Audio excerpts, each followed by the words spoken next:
Warahmatullahi wabarakatuh. Ketemu lagi dengan Ibu.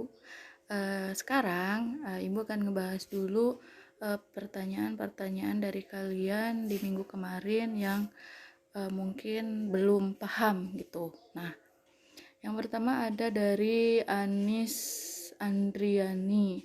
Nah, Assalamualaikum Bu, mau nanya anakronisme artinya apa?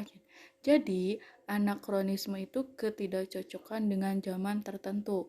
Contohnya saja adalah ketika zaman batu.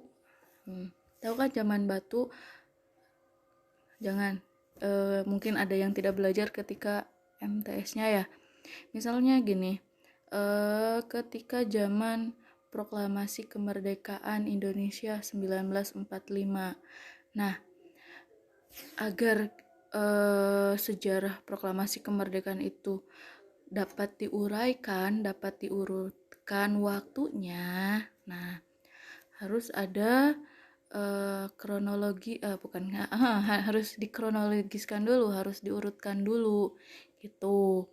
Nah, kemudian ketika sudah diurutkan, kemudian disimpulkan bahwa sejarah proklamasi kemerdekaan itu berawal dari kekalahan Jepang sama 1945 pada bulan Agustus tanggal 9 gitu, sehingga ada lagi peristiwa bukan penculikan, pengasingan Insinyur Soekarno dan Muhammad Hatta ke Rengas Dengklok tanggal 16 Agustus. Nah, baru tanggal 17 Agustus 1945 pada pukul 10.00 barulah dibacakannya proklamasi kemerdekaan. Nah, agar tidak adanya anakronisme atau ketidakcocokan pada zaman tertentu, dibutuhkanlah kronologis sejarah. Jadi anakronisme itu ketidakcocokan dengan zaman tertentu.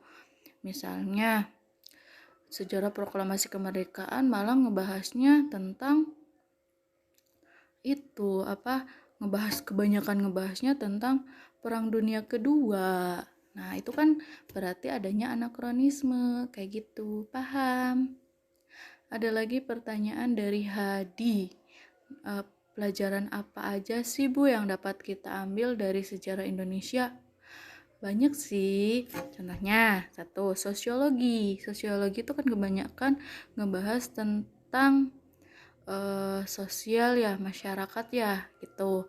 Nah, di sejarah ternyata kita bisa mengambil manfaat dari cara cara bersosialisasi, beradaptasi, berinteraksi di suatu masyarakat ketika misalkan ketika zaman dulu gitu, ketika zaman sebelum proklamasi kemerdekaan, yaitu gotong royong, bekerja sama gitu. Terus misalkan populasi di Ciawi Gebang, ternyata ketika di sejarah dibahas, ternyata sejarahnya Ciawi itu masyarakatnya pedagang atau misalkan apa kayak gitu. Terus ada lagi geografi. Nah, kalau geografi itu pasti sangat berkaitan dengan sejarah. Misalkan kalau geografinya itu kayak ke tempatnya, terus kayak ke iklimnya atau apanya gitu. Nah, sejarah juga pasti ngebahas pada suatu tempat tersebut, tapi asal usulnya loh kayak gitu. Terus antropologi. Terus ada lagi kayak ke ekonominya. Nah, di sejarah itu pasti belajar. Matematika pun kalau di perkuliahan pasti ngebahas dulu tentang asal usulnya. Asal usul pasti kebanyakannya atau berkaitannya dengan sejarah gitu. Jadi kalau diibaratkan ada kata-katanya historia magista vitae, sejarah untuk dunia gitu. Paham? Terus tadi itu pertanyaan siapa ya? Paujiah, bukan Hadi. Nah, kalau Hadi itu dia menanyakan apa sebab dijatuhkannya bom atom ke kota Hiroshima dan Nagasaki? Gampang. Penyebabnya adalah Sekutu itu siapa? Amerika tidak suka dengan Jepang. Kenapa tidak suka? Karena Jepang pernah membombardir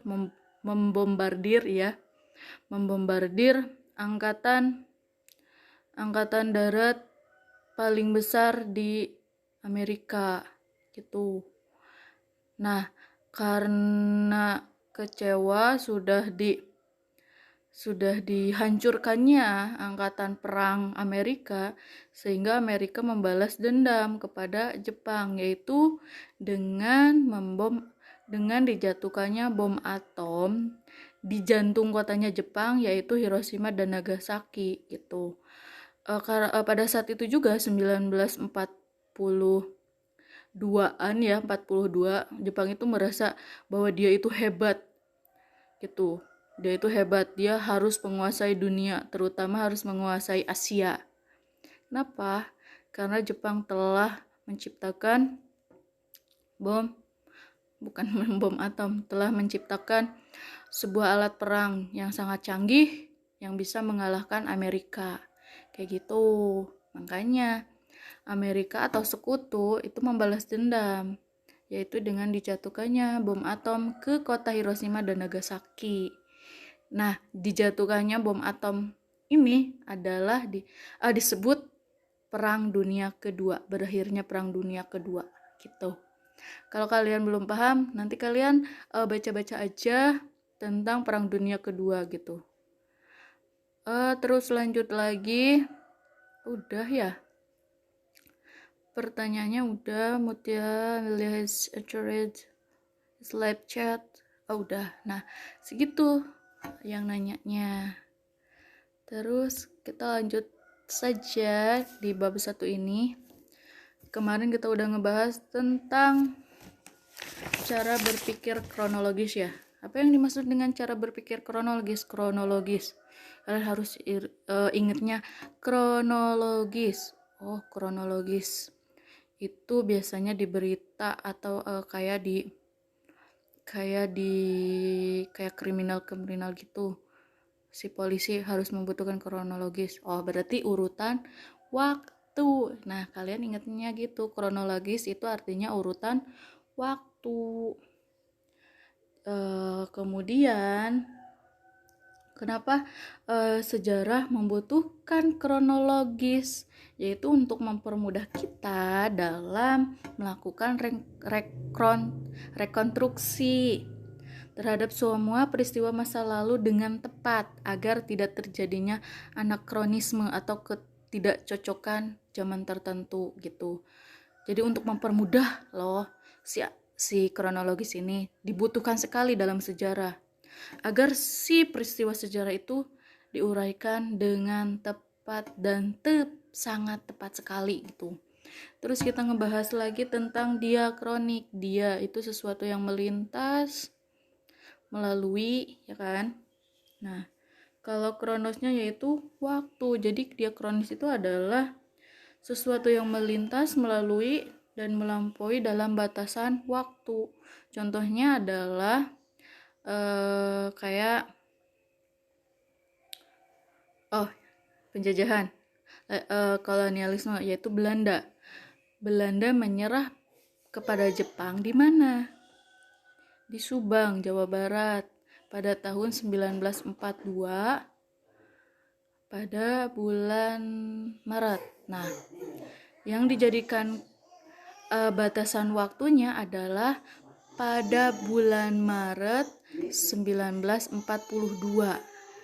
Jadi, Belanda menyerah kepada Jepang di Subang itu nanti sejarahnya, ceritanya itu pasti banyak sekali, semua dibahas, mau kayak perekonomiannya, sosialnya, sebab akibatnya gitu, semuanya dibahas. Yang jelas ada batasan waktunya. Yang terpenting itu ada batasan waktu, yaitu pada bulan Maret 1945, kayak gitu kalau diakronis. Terus ada lagi periodisasi, masih ingat kan? Periodisasi itu pengelompokan atau pengklasifikasian.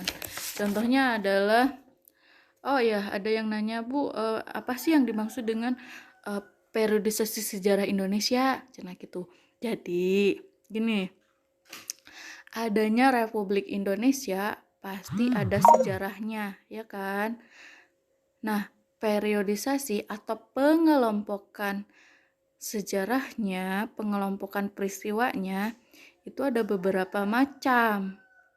Sejarah Indonesia ada beberapa pengelompokan atau periodisasi yang berawal dari zaman manusia purba. Jadi awal mula orang Indonesia itu seperti apa, asal usulnya dari mana, kayak gitu. Terus karena perubahan zaman, nah berubah jadi zaman apa, Hindu Buddha. Nah ternyata Indonesia kenapa ada agama Hindu Buddha, itu memang dulunya setelah zaman manusia purba berubah jadi zaman kedatangan Hindu Buddha. Terus setelah zaman Hindu Buddha berganti menjadi zaman kedatangan Islam. Nah itu sejarah Indonesia teh harus berurutan. Kemudian setelah Islam ada lagi zaman apa, kolonialisme Barat atau penjajahan kayak Belanda kayak gitu. Terus setelah kolonialisme ada zaman apa, pendudukan Jepang. Setelah pendudukan Jepang, proklamasi kemerdekaan. Setelah proklamasi kemerdekaan ada Orde Lama yang Pak Soekarno ya sebagai presidennya. Setelah lengser Pak Soekarno diganti menjadi Orde Baru yaitu Soeharto. Setelah Soeharto lengser digantikan oleh siapa? B.J. Habibie atau yang disebutnya reformasi. Jadi periodisasi sejarah Indonesia itu ada berapa? 1. Zaman manusia purba, kerajaan Hindu Buddha, Islam, kemudian kedatangan kolonialisme Barat, pendudukan Jepang, proklamasi kemerdekaan atau revolusi, Orde Lama, Orde Baru, dan yang terakhir reformasi. Jadi ada 9 kan. Nah itu kalian ingatnya gitu, paham? Nah terus ada lagi kronik. Kronik dan kronologis itu berbeda. Kalau kronik itu catatan perjalanan para musafir. Kronik itu biasanya suka dijadikan sumber sejarah yang akurat. Kayak gitu. Oke, ada lagi sinkronik, shin dengan kronos, waktu dengan waktu. Ciri-ciri sinkronik itu mengkaji peristiwa sejarah yang terjadi pada masa tertentu, terus menitik beratkan. Jadi kalau sinkronik itu biasanya pada gejala-gejala atau pola-pola pada suatu masyarakat tertentu kayak gitu. Terus sinkronik itu tidak suka dibandingkan atau tidak ada perbandingan. Jadi misalkan kalau perekonomian Indonesia ya udah perekonomian Indonesia aja yang dibahasnya, tidak pengaruh perekonomian Indonesia di Malaysia atau di Jepang, enggak. Pokoknya titik beratnya di Indonesia gitu. Terus kajiannya itu mendalam. Jadi kalau perekonomian aja ngebahasnya itu secara detail, benar-benar detail kayak gitu. Terus udah ya kan, itu yang pertemuan kemarin. Nah kalau pertemuan sekarang ibu akan ngebahas tentang konsep perubahan dan keberlanjutan dalam sejarah. Apa sih yang dimaksud dengan perubahan? Nah kalau perubahan itu disebut peristiwa atau kejadian yang membuat perbedaan. Perubahan itu ada 2 jenis, ada perubahan secara cepat, ada perubahan secara lambat. Contohnya kayak gini, pada tahun 1945 dikhususkan bulan Agustus, itu ada sebuah peristiwa yang dapat berubah suatu negara. Contohnya, pada tanggal 6 Agustus di bom atom dibombardir atau dijatuhkannya bom atom di kota Hiroshima di Jepang. Oleh siapa? Oleh sekutu. Kemudian 3 hari ke selanjutnya tanggal 9 Agustus dijatuhkannya pula bom atom di kota Nagasaki yang mengakibatkan si Jepang menyerah tanpa syarat kepada sekutu tanggal 15 Agustus. Yang kemudian tanggal 17 Agustus tanggal 16 Agustusnya para pemuda Indonesia menyiapkan kemerdekaan. Dan tanggal 17 Agustus 1945 yang mengakibatkan Indonesia menjadi merdeka. Nah, itu perubahan secara cepat. Jadi ke hari gitu. Tidak menghitung bulan, 1 bulan, 3 bulan, setahun, seabad gitu, enggak. Kalau perubahan secara cepat itu langsung gitu. Yang akibat dari jatuhkannya bom atom di Jepang, hanya dengan beberapa hari saja bisa merubah negara lain, yaitu negara Indonesia menjadi merdeka, kayak gitu. Itu perubahan. Ngerti kan kalau perubahan secara cepat? Pokoknya kalau perubahan itu peristiwa atau kejadian yang membuat perbedaan. Perbedaannya apa? Yaitu negara Indonesia yang tadinya dijajah oleh Jepang menjadi merdeka, kayak gitu. Terus ada lagi perubahan secara lambat, gitu. Apa yang dimaksud dengan perubahan secara lambat? Di mana misalkan ibu sebagai kerajaan Sunda misalkan. Nah, ibu itu menerapkan sistem monopoli. Dari abad ke-1 sampai sekarang ternyata sistem monopoli itu susah sekali untuk diterapkan di Jawa Barat gitu. Tidak bisa menyeluruh Jawa Barat, harus menerapkan sistem monopoli hanya di beberapa daerah tertentu saja, kayak gitu. Contoh kecilnya adalah sistem sekarang belajar daring, ya kan. Pemerintah Indonesia sangat menggencar-gencarkan tentang belajar secara online gitu. Nah, ternyata belajar secara online itu hanya bisa diterapkannya hanya di kota-kota besar saja atau di daerah-daerah tertentu saja. Sedangkan kalau di daerah terpencil itu sangat sukar sekali, yaitu karena ada kayak ada hambatannya, seperti misal sinyalnya. Bahkan di kota-kota besar saja pasti ada hambatannya, yaitu karena sinyalnya, atau misalkan orang tuanya tidak punya uang, kayak gitu. Atau telepon rumah sampai itu sudah ada sejak zaman dulu kan, sampai sekarang telepon rumah itu susah sekali untuk diterapkan di setiap rumah, kayak gitu. Paham? Kalau perubahan. Ada lagi konsep keberlanjutan dalam sejarah. Nah, kalau keberlanjutan itu kebalikan dari perubahan. Contohnya, misalkan suatu keadaan yang telah berlangsung lama, yaitu Wangsa Sailendra. Wangsa Sailendra itu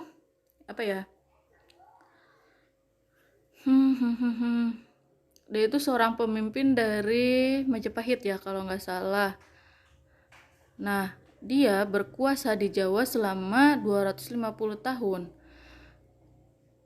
Kayak gitu. Tapi Wangsa Sailendra itu hanya berkuasanya di daerah Jawa saja, gitu. Tidak seluruh Indonesia. Meskipun kekuasaannya sangat lama sekali, tapi kekuasaan Wangsa Sailendra itu tidak bisa secara menyeluruh, hanya daerah-daerah tertentu saja, kayak gitu. Atau contohnya lagi seperti bahasa Indonesia. Kita dapat membandingkan kebijakan pemerintah Indonesia ke pemerintahan kolonial Belanda dengan pemerintahan Jepang, di mana bahasa Indonesia itu bisa gini. Ketika Belanda, bahasa Indonesia itu tidak bisa digunakan, tidak boleh digunakan. Mereka boleh menggunakan atau percakapan dengan orang lain, yaitu menggunakan bahasa Belandanya, kayak gitu. Kemudian kalau Jepang itu boleh menggunakan bahasa Belanda kayak gitu. Terus pada zaman sekarang ketika sudah Indonesia merdeka, si bahasa Indonesia ini malah dijadikan sebagai bahasa internasional, sebagai bahasa nasional Indonesia kayak gitu. Paham tentang perubahan dan keberlanjutan. Pokoknya intinya saja kalau perubahan itu suatu peristiwa yang berbeda. Ada perubahan secara cepat, ada perubahan secara lambat. Kalau keberlanjutan itu kebalikan dari perubahan. Kayak gitu. Paham? Oke. Di sini ada rangkumannya. Ada apa yang dimaksud dengan sejarah. Terus unsur-unsur penting sejarah ada manusia, ruang, dan waktu. Terus ada lagi satu lagi karakteristik sejarah. Ada 3 karakteristik atau sifat sejarah. Yang pertama itu unik. Kenapa disebut unik? Karena peristiwa sejarah itu hanya terjadi 1 kali, ya enggak? Kalau 2 kali itu bukan peristiwa sejarah, tapi itu cerita novel. Kenapa disebut unik? Karena hanya terjadi 1 kali. Contohnya peristiwa kemerdekaan Indonesia itu hanya terjadi 1 kali pada tanggal 17 Agustus 1945, ya kan? Terus sifat yang kedua yaitu abadi, tetap dikenang, ya kan? Peristiwa proklamasi kemerdekaan 17 Agustus 1945 sampai sekarang pun masih dikenang gitu. Kemudian ada lagi penting. Kalau penting, peristiwa sejarah itu dijadikan sebagai momentum gitu. Jadi ada 3 sifat sejarah: unik, abadi, penting. Unik yaitu hanya terjadi 1 kali. Abadi tetap dikenang sampai sekarang. Kemudian penting dijadikan sebagai momentum pada suatu peristiwa kayak gitu. Paham? Kalau tidak paham, kalian silahkan tanyakan pada WA ibu saja. Jangan ke forum lagi. Silahkan tanyakan ke WA ibu. Cukup sekian. Untuk kalian silahkan kalau ada yang mau ditulis atau mau yang di print. Kalau yang di print silahkan boleh, asalkan kalian harus selipkan di buku catatan kalian. Nanti ketika tatap muka akan ibu periksa satu-satu. Karena ibu ingat tugas apa aja ibu gitu. Oke, terima kasih. Tetap semangat belajar daringnya. Wassalamualaikum warahmatullahi wabarakatuh. Dadah.